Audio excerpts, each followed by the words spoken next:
Hi, my name's Steve. Welcome to another Mindbomb Training video. And today I want to share with you some of my tips for how to conduct an interview. The idea is that we all have to go through it as soon as the business starts expanding, and recruiting and staffing the business is one of the biggest challenges that any entrepreneur is going to face.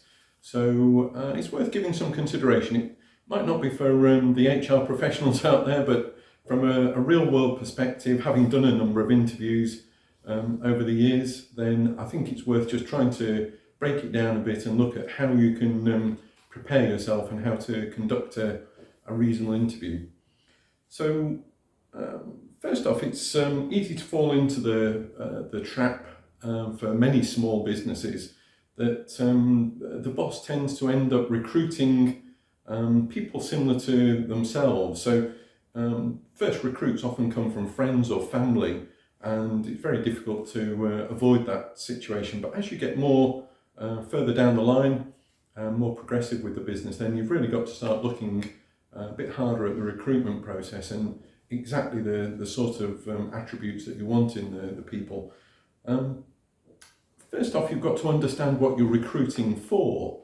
So spend some time thinking about the actual job, what it's going to entail on a day-to-day basis, and what the type of person would be that would be best suited to that job. Most entrepreneurs tend to be all-rounders, so they'll have some skills in all the areas. But if you're recruiting for a bookkeeper, for instance, for the business, you've got to make sure that they've got the right technical skills, whether they actually have the accounting background and qualifications maybe for the specific job that you're recruiting for. So understand that first of all. And as part of that, you can actually create a written job profile and make sure that you can break down exactly what the person's expected to do. It can help the candidates. If you share that job profile with them, they'll get a better idea of what the job entails. But it will also save you in future. I remember for a period of time, I seemed to be always recruiting sales administrators. We expanded the sales team quite dramatically over a number of years, and we went through the same kind of process each time. So having a written job profile really helped, because it helps you focus on what you need, but also it helps the candidates to understand what the job really entails on a day-to-day basis. The second issue is considering where to hold the interviews. You don't want to be interrupted once you've actually got into the flow of interviews. It's not good for the candidate, it's certainly not good for yourself taking the interview either. So consider where you can do it. Is there somewhere within the office space that you have, or maybe you actually need to go outside of the office? Hotels always have meeting rooms, can be quite useful. If you've got a number of candidates coming on a same day, then get through the interviews all in one go and do it off-site, then you're not actually going to be interrupted all the time. It also helps if you're going to do that, if you've got someone else with you to help shepherd them in and bring them in at the right time. And obviously if you're going to keep people waiting, then you've got to have a separate area to be able to do that. So it can help if you've got some assistance to do it. But certainly you need to be thinking about where you're going to interview potential candidates. Once you've decided on where you can hold the interviews, then you need to get yourself in the right frame of mind to actually go through it. So obviously you need to have read all of the CVs for the people that you're going to interview, but certainly it can be a good idea just before the interview, refresh your memory and make sure that you've actually got written questions against each of the candidates' CVs, so that you don't actually then come to a random list of questions. Get them in the right order for each person. And if there's something in particular that relates to that one candidate, then make sure that you've actually got that highlighted on the CV. Make sure you get it down as a particular question for them, and also note down the answer, so that if there's something specific, if there's a glaring omission in the CV that you want to ask about, then that's the time to get your notes and get prepared for the people coming through. Once you get into the interview, you can actually break it down into some fairly logical steps. I actually find it's quite useful to start off with a bit of a background of certainly business and the job in particular that they're coming to do. But also it settles people in. If you're the one that is going to speak for a few minutes first on that, then it can actually help them to relax into it, and you can actually settle them down before you start grilling them on what their qualifications are and why they think they should have the job. On the second step, ask the candidate to actually vocalise their own CV. You may have read it, you might have all the details, but if you can get them to start talking about what they've been doing previously, it can then allow you to bring up the questions that you might have prepared for them, and you can then ask why the previous experience actually relates to what they're applying for, and why they should match the job that you're recruiting for. The third part of that is to ask any specific questions. So once they've had a chance to give you a rundown of what they've been doing so far and why they should be suited to the job, then if there's some technical issues or specific requirements that candidate might have, then make sure that you get those into that portion of the interview. The fourth part of the process is to try and ask some questions that will draw out what sort of preparation the candidate has done before they arrived for the interview. So have they found out particularly about the job? Do they know somebody else at the company that's already working with you that might have actually given them some background? Have they taken the time to do their research and find out a bit more about the company itself? So make sure you ask the questions that would draw out that kind of information.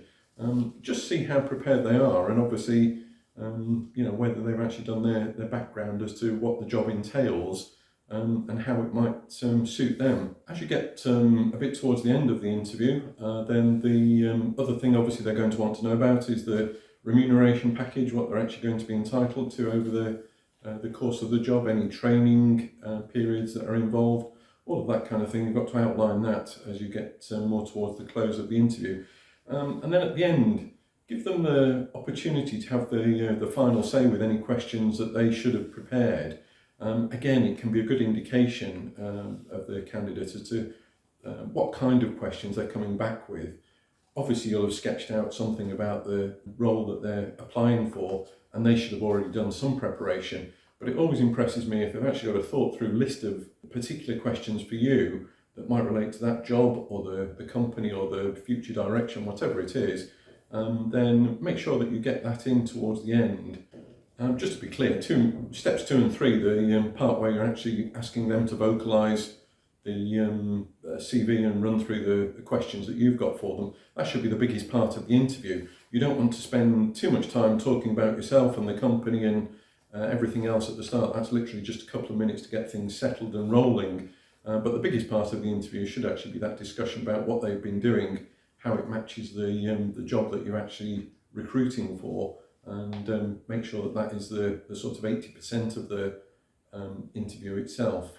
So when you're actually recruiting, not only going through the interview, but there's a number of bear traps to avoid, things that you really don't want to do. One is to recruit everybody that's like yourself. Don't go out there looking for me too of the type of personality that you are. You need to be able to match the different personalities for the different roles within the business, and make sure that you're not just recruiting people that you get on well with, that you'd like to socialise with, that might support the same football team or whatever it is.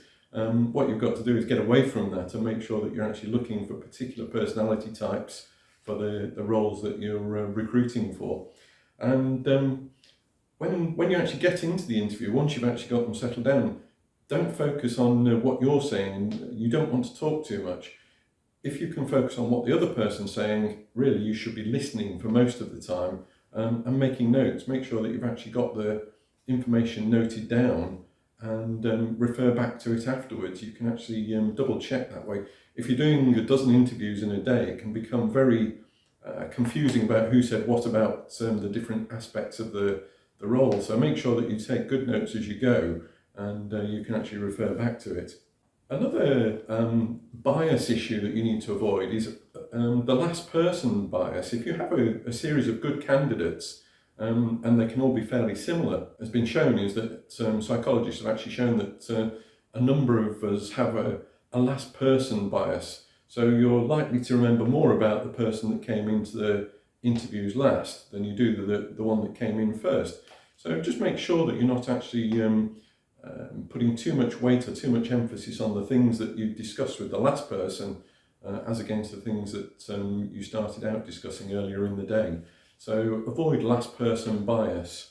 Once you get to the end of the interview process, I like to divide up the candidates that I've seen into three series, really, three separate sections. So a yes, a no, and a maybe.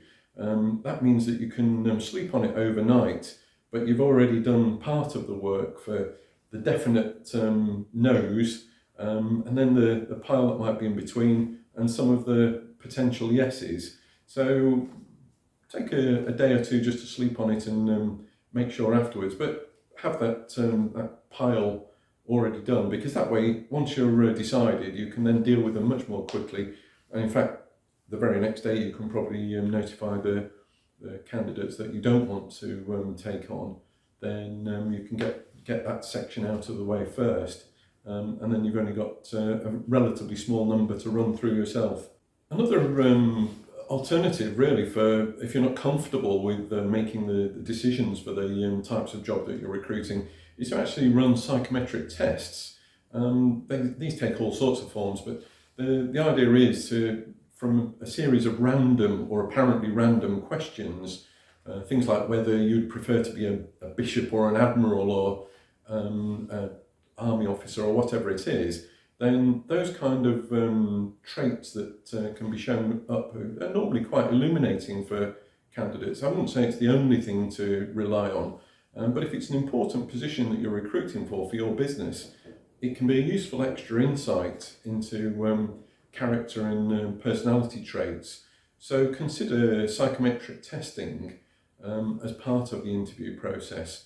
It's not something that everyone feels comfortable with, but I've always found that it actually had quite a good accuracy rate.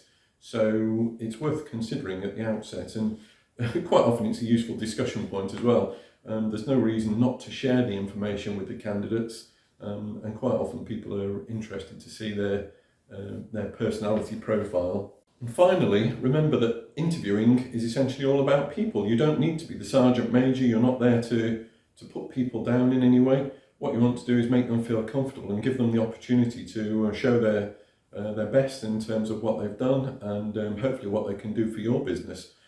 So it's just really about a discussion. It's that backwards and forwards discussion that you want to develop, and use your time wisely. Make sure you get the right questions, and make sure that you can actually prepare in advance for it. But remember, what you're doing is trying to recruit the team that can carry your business forward. So it's a very important part of what you do, and worth spending a bit of time on to make sure that you can get it right. I hope you've enjoyed the video today, and I hope you find it useful. So don't forget, if you haven't already subscribed, then make sure to subscribe and hit the bell so you get the future notifications. And thank you for watching. I'll see you next time.